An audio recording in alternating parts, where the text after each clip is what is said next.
7:51, waking up with Trevor and Jim on Jack's Wake Up Call on this Tuesday morning, Jim. Yes, and now's the time, really, when we pay tribute to two remarkable men, 68-year-old Guy Rigby and 56-year-old David Murray, who have become the oldest pair ever to row an ocean, the Talisker Whisky Atlantic Challenge. They have done it. All of you regular listeners out there would know we followed them all the way from La Gomera in the Canary Islands through to Antigua. It's taken them 53 days, 3 hours and 42 minutes to do it, and they set off on December the 12th. They're now in Antigua. They're in actual separate areas of Antigua, and I don't blame them for that. They've been staring at each other's eyes for a very, very long time.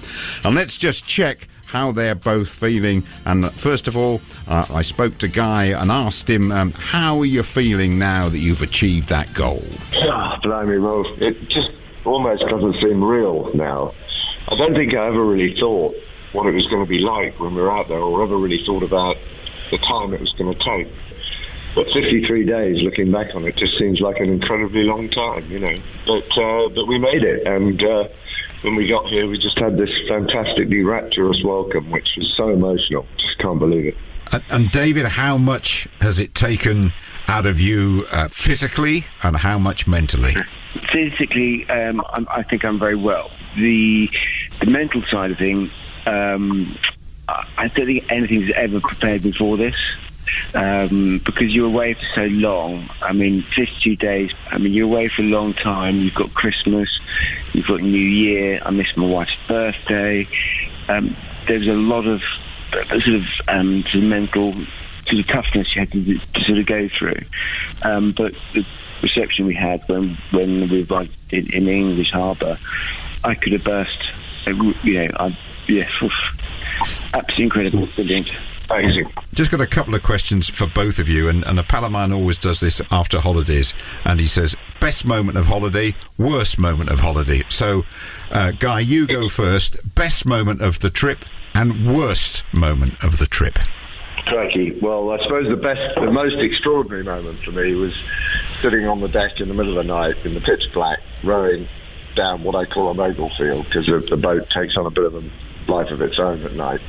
When the sea calms down a bit, and having express wave come out of nowhere, didn't hear it, didn't see it, hitting the back of the boat. There was a big explosion as it hit the back of the boat, and I just saw tons and tons of water going past me sideways and over my head, and about one bucket landed in the boat, and we'd literally punched a hole in a giant wave.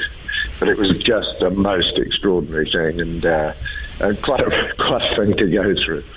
The worst moment, getting up in the middle of the night. That's every 2 hours, and we did 325 2-hour shifts each, back to back, which is quite a lot, really.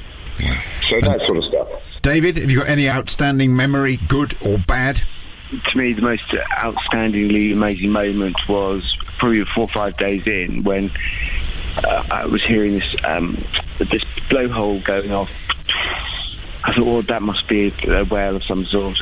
And then I saw an eye looking at me, and it was a whale, and it had been following us, and it made me think, crikey, who is in the zoo here? You know, we've entered into the whale's environment, and it's looking at us.